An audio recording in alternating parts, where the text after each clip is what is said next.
es Natalia González, alumna del segundo año de Trabajo Social, y le quiero presentar mi mapa conceptual.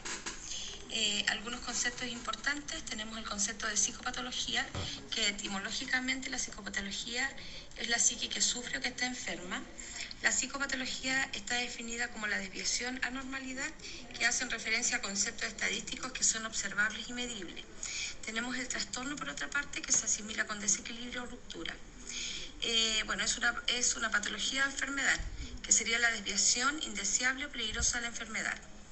El sujeto de estudio corresponde, aquí existen distintas denominaciones, las cuales se relacionan con muchas escuelas teóricas, y las distintas denominaciones señalan al sujeto de estudio como patológico normal, desviado, desadaptado, trastornado o desorganizado. Algunos elementos de la psicopatología responden a los siguientes elementos.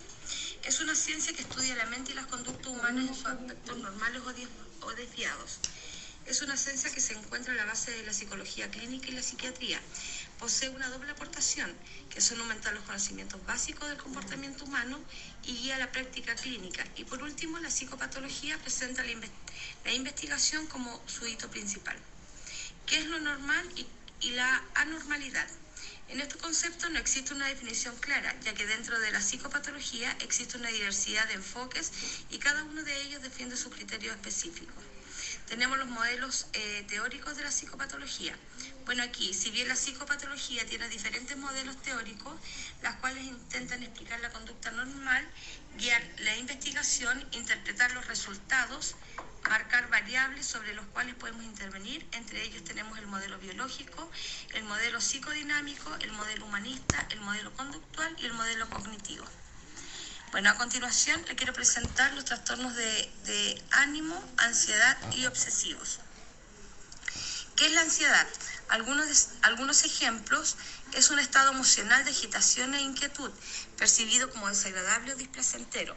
Su función es detectar situaciones de amenaza o peligro físico y o psicológico en el entorno. Provoca en el organismo una reacción de alerta y prepara a las personas para una situación de huida. Algunas consideraciones de la ansiedad. Cuando se estudia la ansiedad, es necesario poder comprender que cierto grado de ansiedad no solo es normal, sino que también es adaptativo y quizás es vital para nuestro desempeño cotidiano. La ansiedad es un síntoma y por lo tanto puede estar presente en distintos síntomas psicopatológicos. ¿Cómo reconocer la ansiedad? Primero es importante conocer cuáles son los componentes, tales como el nivel cognitivo y emocional. Algunos ejemplos: podemos ver la expectativa de fracaso e incapacidad, la preocupación, la irritabilidad, el llanto, entre otros. Tenemos el nivel fisiológico. Algunos ejemplos acá pueden ser los cambios físicos, el sudor, la respiración acelerada, entre otros.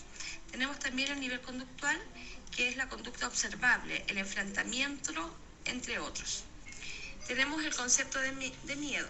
Acá, por ejemplo, la persona conoce el objeto externo y delimita qué es lo que la amenaza y la prepara a responder frente a ese objeto. En el concepto de fobia, en comparación al miedo, la fobia se da a una respuesta fisiológica y a una activación vegetativa. Las causas de la ansiedad. En los factores endógenos, aquí encontramos factores genéticos y físicos. Por lo tanto, es común que miembros de una misma familia luchen con síntomas similares en relación con la ansiedad. Por lo tanto, la ansiedad tiene una influencia genética. Algunos factores de riesgo, aquí podría mencionar a modo de ejemplo los antecedentes familiares de una ansiedad social conflictiva y problemas estresantes. Por ejemplo, problemas económicos y enfermedades médicas. Algunos factores protectores: se puede contar con un buen manejo del estrés cuando se cuenta con apoyo social, con pensamientos estables, entre otros. Tenemos los trastornos de ansiedad y sus manifestaciones. Es importante recordar que todos comparten un mismo núcleo central, dado por la ansiedad como síntoma fundamental, a pesar de la naturaleza variada en que la sociedad puede presentarse. Acá quiero presentar también el trastorno de pánico. El trastorno de pánico corresponde a un conjunto de síntomas somáticos y psicológicos que someten al sujeto a un estudio de perturbación muy importante. El inicio siempre es brusco, puede durar entre 20 a 30 minutos y las personas quedan muy agotadas cuando finaliza. Presenta un miedo muy intenso y las personas pueden sentir mucho miedo a morir. Cuando se presenta con agorafobia, la agorafobia es la aparición que se presenta en un sujeto en donde se encuentran lugares en donde es difícil escapar. Por ejemplo, tenemos cuando las personas se encuentran en los ascensores. Con agorafobia las personas presentan síntomas claros de miedo, por lo tanto se presenta un miedo anticipado. Sin agorafobia se caracteriza por la acción repetida e inesperada de crisis de angustia o pánico, seguido por la aparición aproximada de un mes de mucha preocupación. Algunas características, las características se mencionaron anteriormente. Bueno, en los factores de riesgo, en el caso de la crisis de pánico con agorafobia, el curso típico es de carácter crónico. Puede tener mejoras, pero también recaídas. Aquí existen factores ambientales, temperamentales, genéticos y fisiológicos. Algunos síntomas, tenemos el aturdimiento, el nerviosismo, la taquicardia, la sudoración, miedo a perder el control. En el desarrollo y curso, con agorafobia tiende a ser en el primer año del trastorno y sin agorafobia es de carácter crónico. Tenemos otro trastorno que es el trastorno por estrés agudo. ¿Qué es? Es un trastorno de tiempo temporal con bastante gravedad que surge como respuesta a una situación estresante excepcional. La duración tiende a ser menor o igual a un mes. La diferenciación, para poder diferenciarlo es importante que los síntomas no estén presentes ante el evento traumático, sino que hay que descartar otro tipo de patología. Tenemos síntomas de carácter disociativo, aquí tenemos algunos ejemplos como el embotamiento, el desinterés, síntomas de ansiedad, insomnio, irritabilidad, entre otros. Tenemos también síntomas por acontecimientos traumáticos.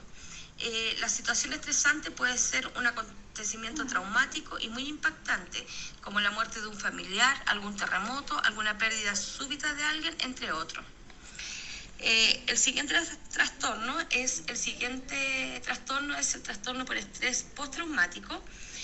Se caracteriza por una serie de síntomas asociados a un evento traumático que provoca malestar en las personas, gatillando síntomas de tipo disociativo, de ansiedad o de estímulos más asociados al trauma de reexperimentación del traumatismo, junto a alteraciones afectivas acentuadas, como la pérdida de interés y motivación, cosas que antes podían ser muy motivadoras para las personas, dejan de serlo.